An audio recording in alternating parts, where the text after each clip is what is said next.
আজকে সারা বাংলাদেশে জামাত ইসলাম এবং এনসিপি যে চক্রান্ত শুরু করেছে, কুরবানির ঈদ গেল, বিএনপির যারা এমপি ছিল বা যারা রাজনীতি করে সামর্থ্য অনুযায়ী কুরবানি দিয়েছে।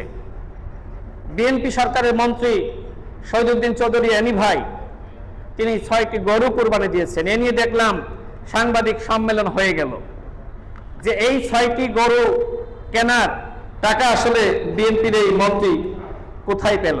আপনারা নিশ্চয়ই সামাজিক যোগাযোগ মাধ্যমে দেখেছেন যে জামাতের একজন এমপি গরু কুরবানি দিয়েছেন। আরেকজন জামাতের প্রার্থী ছিলেন, তার নাম অধ্যক্ষ মোহাম্মদ বেলায়েত হোসেন, তিনি 100টি গরু কুরবানি দিয়েছেন।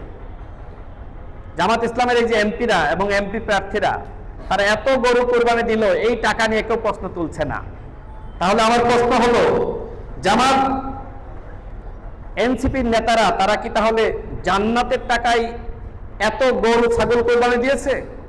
লাইভ বয় কিনে কল দাও টোল ফ্রি নম্বরে, আর এক নিঃশ্বাসে গোল বলে জিতে নাও ফিফা বিশ্বকাপ 2026 এর এক্সক্লুসিভ পুরস্কার।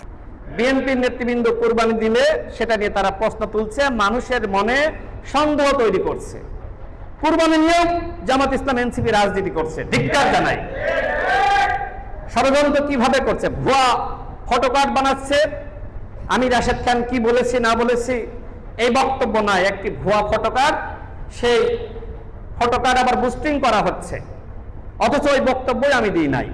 বা হামিদুল ইসলাম হামিদ মিনি ভাই তারা একটি বক্তব্য দেয়নি, কিন্তু ভুয়া ফটোকার্ড বানিয়ে মানুষকে বিভ্রান্ত করা হচ্ছে।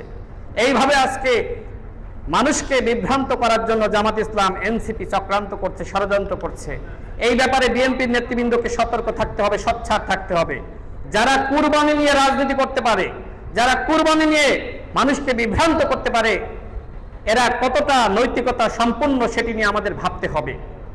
আজকে বিএনপির সকল নেতৃবৃন্দকে আমি আগেও বলেছি যে আপনারা সবাই একতাবদ্ধ হন।